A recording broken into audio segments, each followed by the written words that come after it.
दिनैनि साना जोंनि बर' हारिनि थाखाय जोबोद मोनसे गोग्गाथाव सान होननानै जों बुंनांगोन। मानो होननानै बुङोब्ला जोंनि बर'नि हारिमुखौ बायजो मुलुगजों फोनांजाबनाय एबा बायजो मुलुगाव जोंनि हारिमुखौ दिन्थिफुंहोनाय गिबियै 1955 मायथाइनिफ्राय लानानै 1986 मायथाइसिम जाय मोसाखावरि बा जाय हारिमु सिबिसुलि बिथांमोना दिल्ली एबा गुबुन गुबुन थावनियाव हारिमुखौ दिन्थिफुंहैबाय बिथांमोनखौ दिनै जोङो बिटिआर सरकारनिफ्राय मान बावनाय हाबाफारि लानाय जादों आरो 1955निफ्राय 1986 सिम लोगोसे 1986 नि उननिफ्राय दासिम जों बेखौ सेकेन्ड फेज हिसाबै लानानै इयुननि समाव जों बिथांमोनखौ जोङो मान बावगोन। 1955 मायथाइनिफ्राय 1986 मायथाइ समनि जिखिनि गेजेरनि जोंनि हारिमु सिबियारि एबा मोसाखावरि बायदिसिना दामगुजु बिथांमोना गोबाङानो गैला।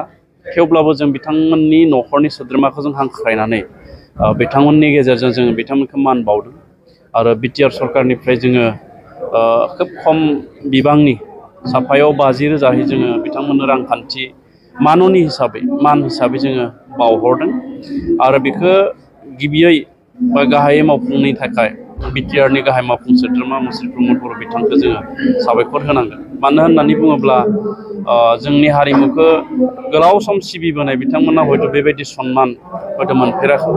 जोङो दिनै बिथांमोननो बे सन्मानखौ होनायनि खाबु मोननानै जों जोबोद गोजोननाय मोनदों आरो बिटिआरनि गाहाय मावफुं सोद्रोमा मुस्रि प्रमद बर' बिथाङा दिनैनि बे हाबाफारिनि गेजेराव फोसावबाय जे क'क्राझाराव थानाय बड'फा कालचारेल कमप्लेक्सआव बिनि इसिङाव एबा बिनि सिङाव 25 फुट गोजौ मोनसे खाम्फा गायसननानै 1955 मायथाइनिफ्राय जायफ्रा जोंनि बर' हारिमुखौ भारतनि राजथावनि गोदान दिल्ली लोगोसे गुबुन गुबुन थावनियाव दिन्थिफुंहैबाय बिथांमोननि मुंखौ बहाय लिरनानै दोननाय जागोन आरो बिनि खामानिया थाबैनो मावफुंजासिगोन। दा बियो मोनसे जोंनि हारिमुनि बिथिंनि फारसे हारिनि बिथिंनि फारसे बियो मोनसे जारिमिनारि मोनसे खामानि जागोन।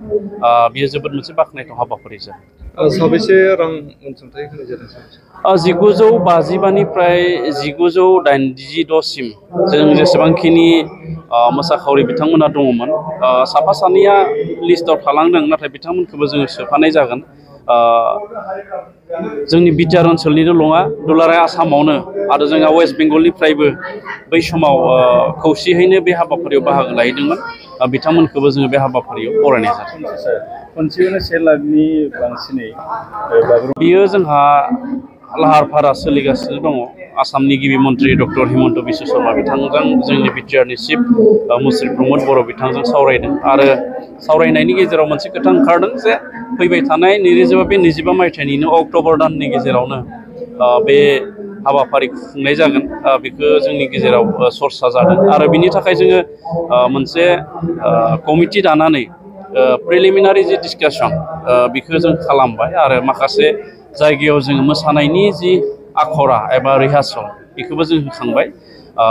अक्ट'बर दानाव जुदि जायोब्ला जों खम समनि गेजेरावनो जों सावरायलायनानै बिनि हाबाफारिखौ जोङो मावफुंगोन। जायखिजाया बागुरुम्बाखौबो जोङो Guinness book of world record बेयाव खालामनो थाखाय जोंनिफ्रायबो नाजानाया अराय थागोन।